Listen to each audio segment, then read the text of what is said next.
नमस्कार दोस्तों, मैं अशोक मिस क्लाउन। आप देख रहे हैं उत्तर प्रदेश में 2022 के विधानसभा चुनाव में मचे घमासान पर क्लाउन टाइम्स की विशेष कवरेज।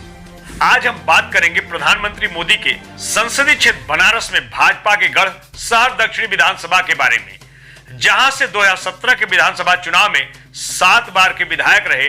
जहां से 2017 के विधानसभा चुनाव में 7 बार के विधायक रहे श्याम देवराज चौधरी दादा का टिकट काटकर युवा चेहरे के रूप में डॉक्टर नीलकंठ तिवारी को प्रत्याशी बनाया गया, जिन्होंने मोदी लहर में अपनी जीत दर्ज कराने में कामयाब रहे। 2022 में इस बात की अटकलें तेज हो गई थी कि मंत्री जी का टिकट काटकर किसी और को मौका दिया जाएगा, जिसमें सबसे मजबूत नाम कांग्रेस छोड़कर भाजपा में शामिल हुए दयाशंकर मिश्र दयालु का नाम चर्चा में रहा। लेकिन भाजपा शीर्ष नेतृत्व ने दोबारा शहर दक्षिणी के लोकप्रिय विधायक पर भरोसा जताया और उनका टिकट पक्का कर दिया। टिकट की घोषणा होते ही मंत्री जी ने सबसे पहले पूर्व विधायक श्याम देवराज चौधरी दादा का आशीर्वाद लेकर आगे बढ़े तो समर्थकों का रेला उनके पीछे हो लिया। उन्होंने अपने समर्थकों के साथ बनारस के विभिन्न मंदिरों में दर्शन कर 2022 में भाजपा के पक्ष में डंका बजाया। इसके ठीक एक दिन बाद ब्राह्मण चेहरे के रूप में समाजवादी पार्टी ने युवा नेता कामेश्वर दीक्षित उर्फ किशन दीक्षित का नाम घोषित कर भाजपा के गढ़ में ब्राह्मण से ब्राह्मण को लड़ाकर कड़ी टक्कर देने की चुनावी रणनीति बना ली है। इन्होंने भी सॉफ्ट हिंदुत्व वाली छवि के लिए मंत्री जी की तर्ज पर मंदिरों में दर्शन किया और फिर निकल पड़े चुनावी प्रचार के लिए। सपा के चुनावी समीकरण की बात करें तो लगभग 40,000 मुस्लिम मतदाताओं के भरोसे इस बार भाजपा को उसी के गढ़ में पटकनी देने का दम भर रहे हैं सपाई। बावजूद इसके भाजपा के गढ़ में शहर दक्षिणी में 2017 के चुनाव में सपा भाजपा गठबंधन के प्रत्याशी डॉक्टर राजेश मिश्रा को 92,508 मतों से हराकर मतदाताओं ने यह साबित कर दिया कि यहां भाजपा के सामने किसी और दल की दाल गलने वाली नहीं है। अब हम बात करेंगे बहुजन समाज पार्टी के लिए ऊसर भूमि में खेती करने का ख्वाब देखने वाले प्रत्याशियों की। अब तक शहर दक्षिणी में किसी भी बसपा प्रत्याशी के जमानत बचने की बात तो दूर है, उन्हें 10,000 वोट भी नसीब नहीं हुआ है। बावजूद इसके सूत्रों से मिली अपुष्ट खबरों के अनुसार ऐसी चर्चा है कि 2017 में दक्षिणी का टिकट पाने के लिए मुंबई के कारोबारी राकेश त्रिपाठी ने टिकट पाने से लेकर चुनावी खर्च में करोड़ों रुपए पानी की तरफ बहाया। बसपा की इतनी शर्मनाक हार के बाद राकेश ने बिना देर किए भाजपा का दामन थाम लिया।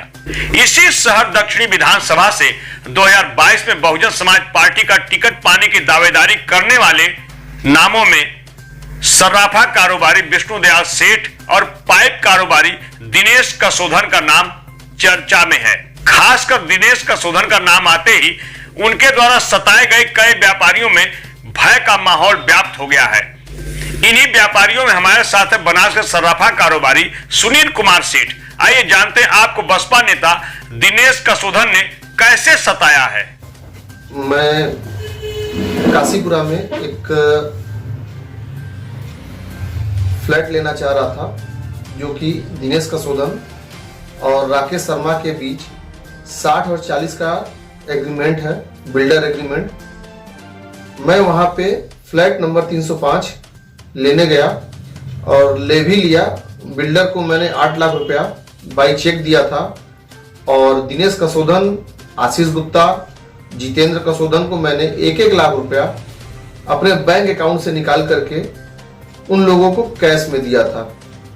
और वहां पर मैं अपने फ्लैट की साज सज्जा करवा करके करीब फर्नीचरिंग और फिनिशिंग कराने में मेरा 8 लाख रुपया करीब खर्च हुआ और गृह प्रवेश कराया, जिसमें समाज के काफी सम्मानित व्यक्तियों को मैंने बुलाया और वहां पे सारे लोग आए और मैं वहां पे करीब 6 से 8 महीना वहां रहा भी। और इन लोगों द्वारा मुझे प्रताड़ित किया गया। इन लोगों का आपस में विवाद हो गया बिल्डर और मकान मालिक द्वारा। तो इन लोगों के विवाद में मैं फंस गया और मुझे ये लोग जान से मारने की धमकी देने लगे। दिनेश कसोधन, आशीष गुप्ता और जितेंद्र कसोधन मुझे जान से मारने की धमकी देने लगे कि अगर तुम ये फ्लैट खाली करके नहीं जाओगे तो मैं तुम्हारी हत्या करवा दूंगा। और मुझे जो है मुझे मालूम चला कि ये लोग मेरी हत्या किसी बदमाश जिसका नाम किट्टू करके था, जिसका एनकाउंटर भी हो चुका है, उससे ये मेरी हत्या करवाना चाहते थे। मैं इस मामले में एक चौक थाने में एप्लीकेशन भी दे चुका था कि ये मेरी हत्या करवाना चाहते हैं। ये लोग काफी बदमाश किस्म के आदमी हैं और इनका हमेशा अपराधियों के साथ मिलना जुलना होता रहता है। जब आपको सामान निकालने नहीं दे रहे हैं तो आप पुलिस में मदद के लिए नहीं गए? पुलिस में मैं मदद के लिए गया, मगर इन लोगों का पुलिस से भी मिली भगत है और कोई सुनवाई वहां पे नहीं हो पा रही है मेरी। अभी इनको बहुजन समाज पार्टी से टिकट मिल जाएगा जी, तो इसका ये क्या चुनाव जीतेंगे कि इनका क्या हश्र होने वाला है? इनका जिस हिसाब से गुंडागर्दी है, इनको कोई लाइक नहीं करता है और भगवान अगर इनको कोई टिकट दे, अगर इनको टिकट मिल जाएगा तो ये समाज में एक आतंक का पर्याय बन जाएंगे और ये मतलब अपने तरीके से अपने लोगों से सारे व्यापारियों को डरा धमका करके धन उगाही करने का काम करेंगे। सुनील जी, मानिए बहुजन समाज पार्टी ने इन्हें टिकट दे दिया तो इनका क्या हश्र होने वाला है? मुझे तो लगता है कि इन्हें 100 वोट भी नहीं मिल पाएगा, मगर हाँ एक चीज होता है कि अगर इनको टिकट मिला तो उस बिल्डिंग में जितने भी सराफा कारोबारियों ने फ्लैट लिया हुआ है, ये अपने रौब से सारे लोगों को खाली करा करके उस पर पूर्ण रूप से कब्जा करना चाहेंगे, मेरा ये मानना है। आप बहुजन समाज पार्टी की जो राष्ट्रीय अध्यक्ष हैं मायावती, उनसे क्या मांग कर रहे हैं? मैं बहन मायावती जी से ये निवेदन करना चाहता हूं कि दिनेश कसोदन जैसे गुंडों को अपने पार्टी में जगह न दे। मुझे मार्केट में ये भी चर्चा सुनने में आ रहा है कि दिनेश कसोदन अपने मुंह से कह रहे हैं कि मैं बहन मायावती जी को 5 लाख रुपया दे करके आया हूं, 15 लाख रुपया मुझे और देना है। और मुझे तो ये समझ में नहीं आ रहा है, ये पैसा जो दे रहे हैं ये व्यापारियों से धन उगाही करके ही दे रहे हैं और आगे भी इस तरीके का ये जो है कारनामा करते रहेंगे। और ये जो बिल्डर के साथ एग्रीमेंट किए हुए हैं, बिल्डर का भी ये करोड़ों रुपया हड़प करके खाना चाहते हैं और ये कई करोड़ रुपए ये हड़प भी चुके हैं। अभी हाल ही में बिल्डर का फ्लैट जो है ताला तोड़ करके ये लोग बेच भी दिए हैं। मुझे तो शंका है कि कहीं मेरे भी फ्लैट का ताला तोड़ करके ये लोग कहीं यूज न कर रहे हैं। उसमें मेरा करीब 8 लाख रुपए का सामान पड़ा हुआ है जिसका बिल पर्चा मेरे पास है। आप अपने फ्लैट पे जा क्यों नहीं रहे हैं? मेरे फ्लैट में इन लोगों ने ताले में फेविक्विक डाल करके ताले को जाम कर दिया है और जब रजिस्ट्री कराने की बात आई तो ये दोनों लोग आपस में झगड़ा कर बैठे, जिसकी वजह से मेरा पैसा तो फंसा ही फंसा, मेरा मान सम्मान भी ये लोग ले लिए। चूंकि मैं जिन सम्मानित व्यक्तियों को बुला करके गृह प्रवेश कराया था, अब वो लोग मुझसे पूछते हैं का यार तो फ्लैट काबिल, तुम्हारे फ्लैट का क्या मामला?